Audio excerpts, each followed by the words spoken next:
Hello दोस्तों, स्वागत है आपका इन्वेस्टमेंट शॉर्ट व्यू में। तो आज से हम अपनी टेक्निकल क्लासेस स्टार्ट करने जा रहे हैं। ये क्लासेस बिल्कुल फ्री हैं, इसका कोई चार्ज नहीं है। मैं चाहता हूँ कि आप लोग भी सीखें, क्योंकि आज का टाइम ऐसा आ गया है कि एक इनकम सोर्स से अपनी लाइफ जीना बड़ा मुश्किल हो गया है। तो आप बनाइए दूसरा इनकम सोर्स। बिल्कुल ये है कि इसमें रिस्क इन्वॉल्व है, लेकिन रिस्क कहाँ नहीं है? रिस्क हर जगह है। कल को आप सड़क पे निकल जाओगे, कहीं से कुछ भी आके ठोक दे तो वो भी रिस्क है। हम नहीं जानते आने वाला रिस्क क्या है और कभी ना ही जान पाएंगे, लेकिन हम प्रिडिक्शन कर सकते हैं कि ऐसा हो सकता है। तो उसका बेस जो है वो स्ट्रांग होना ज़रूरी है। तो इसी तरह शेयर मार्केट का जो बेस है वो कैंडल स्टिक्स होती हैं, और कैंडल स्टिक्स में चार चीज़ें बहुत इंपॉर्टेंट होती हैं। चार डेटा पॉइंट सबसे इम्पोर्टेंट होते हैं। वो होते हैं लो, कि कितने कम में गया, फिर होता है हाई, कितना ऊंचा गया, फिर होता है खुल कितने पे वो खुला, और फिर होता है कितने पे वो बंद हुआ। तो ये कैंडल स्टिक्स जो हैं ये जैपनीज कैंडल स्टिक्स हैं, और इनकी इजाद जो की है वो जापान के लोगों ने ही की थी। पुराने टाइम में जो ट्रेडिंग होती थी वो राइस की होती थी, चावलों की। तो लोग अपने चावल लेके जाते थे ट्रेडर्स के पास, वहाँ पे उनके पास बोर्ड मिलता था, बोर्ड लगा के रखते थे, और उस बोर्ड में प्राइस लिखे रहते थे कि आपका प्राइस इतना चल रहा है, और डिमांड एंड सप्लाई के हिसाब से वो प्राइस चेंज होता था। तो इसी तरह शेयर मार्केट में होता है। आप लोग सोचते होंगे कि ये सब शेयर मार्केट का जो प्राइस है उसमें कोई कंसिस्टेंसी नहीं है, ये बस अपने आप ही ऊपर नीचे हो रहा है, जबकि ऐसा नहीं है। शेयर मार्केट जो है वो प्रीवियस हिस्ट्री से आप फोरकास्ट करके फ्यूचर को डिफाइन कर सकते हैं,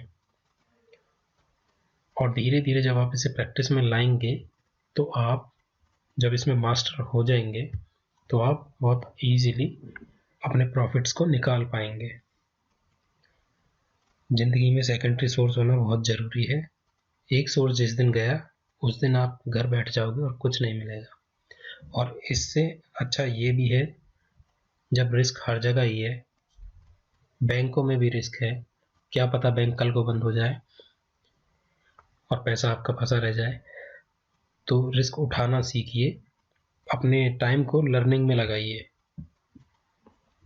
लर्निंग में लगाएंगे तो आपको कुछ हासिल होगा, और जब उस पर मास्टर कर जाएंगे तो आपको बहुत फ़ायदा ही मिलेगा। शॉर्ट टर्म में नहीं मिलेगा। पहले दिन से आप नहीं सोच सकते कि मैं पहले दिन से यहाँ के लाखों लाखों बनाऊंगा। शेयर मार्केट में ऐसा नहीं होता है। शेयर मार्केट उनको सबसे पहले बात करता है जो इस तरह की उम्मीद लेके आते हैं कि मैं पहले दिन से ही प्रॉफिट बनाना स्टार्ट करूंगा। आप आइए, इंट्राडे मत करिए, ये सब बातें मैं बताऊंगा आगे। आइए स्मॉल स्मॉल इन्वेस्टमेंट करिए। जब आपकी इन्वेस्टमेंट की आदत बनेगी तो आप धीरे धीरे देखेंगे कि आपकी वेल्थ ग्रो हो रही है। एक एक तरह से ये कह सकते हैं कि आपको अंदर से खुशी मिलेगी कि हाँ, मैंने जो लगाया उसमें कुछ इंक्रीज हो रहा है। और आप जानते ही हैं कि आज के टाइम में एफडी की वैल्यू इतनी कम हो गई है कि वो महंगाई को भी बीट नहीं कर पा रही है। तो हमारे इंडिया की जो एवरेज महंगाई है वो 6% से बढ़ती है, और जो एफडी के रेट्स हैं वो 5 से 4% हो गए हैं। तो आपका पैसा एफडी में पड़ा भी है तो वो ओवरऑल टाइम में देखेंगे, बड़े टाइम फ्रेम पे, तो वो नेगेटिव हो रहा है। आपको तो लगेगा कि आपने 1 लाख डाले और आपको 5 लाख रुपए मिल गए, लेकिन उस टाइम पे उस 5 लाख की वैल्यू कुछ नहीं रह जाएगी।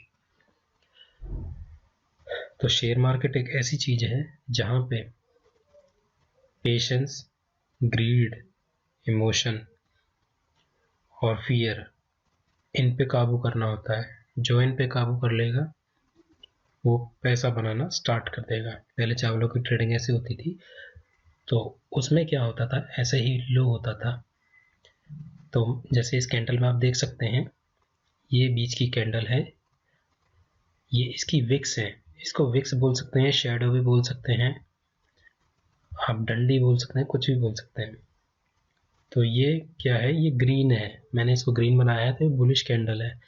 बुलिश का मतलब मार्केट का सेंटीमेंट और स्टॉक का सेंटीमेंट कह रहा है कि शेयर प्राइस ऊपर जाएगा।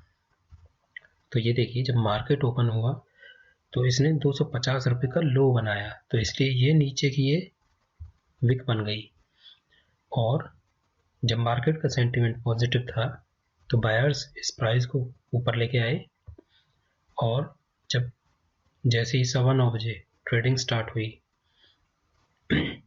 तो आप ये देखेंगे ओपन प्राइस निकला 290 रुपये। ये हाइपोथेटिकल प्राइस है, इसका रियल एग्जांपल भी मैं दिखा दूंगा।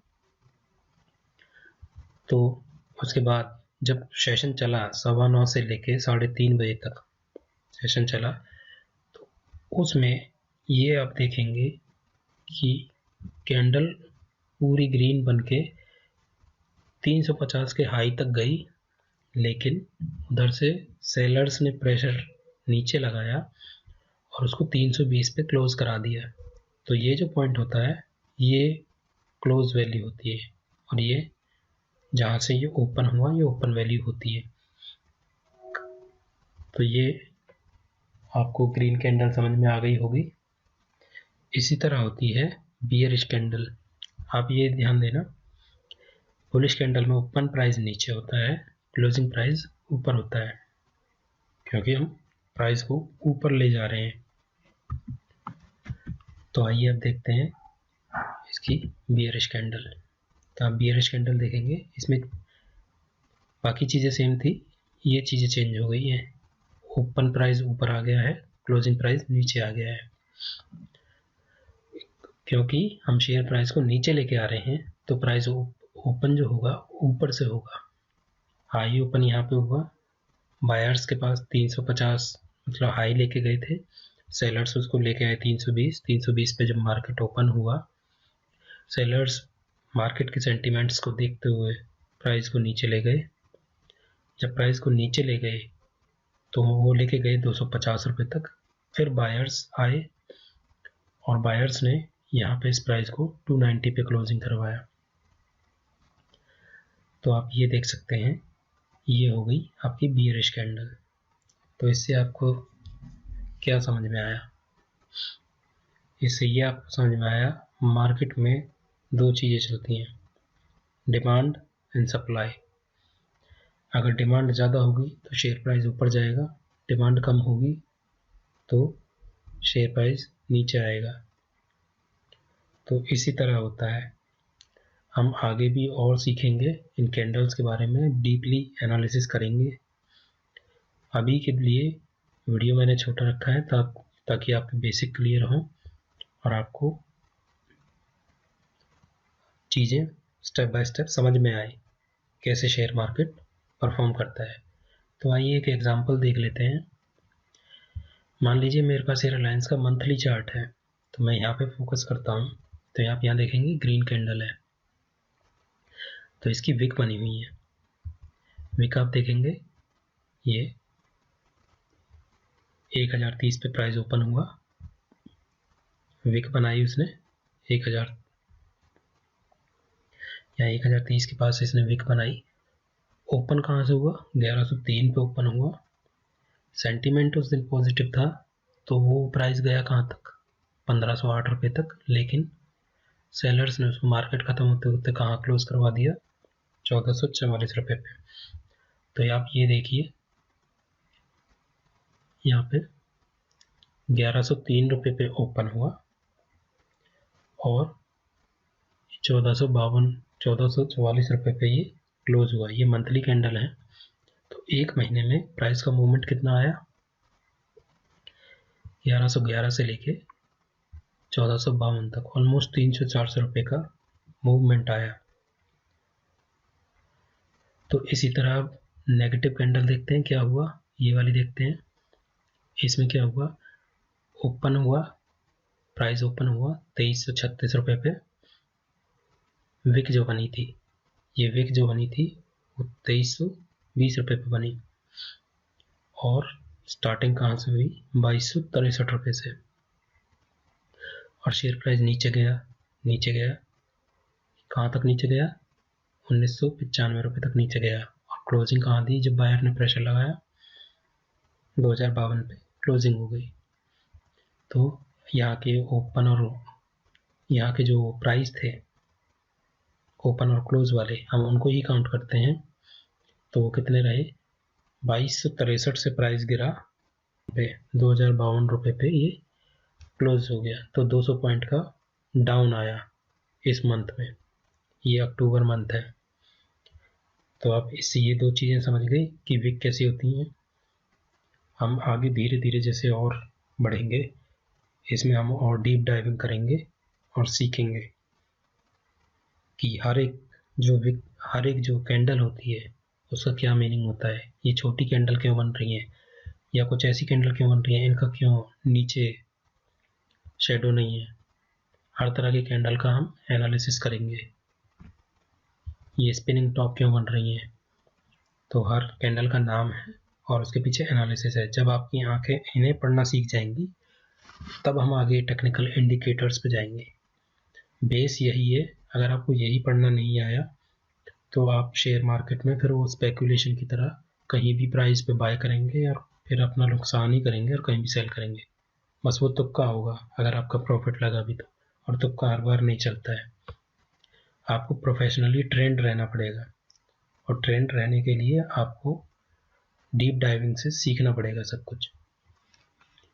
तो थैंक यू दोस्तों। अगर आपको वीडियो पसंद आया हो तो मेरे चैनल को लाइक कीजिए, सब्सक्राइब कीजिए।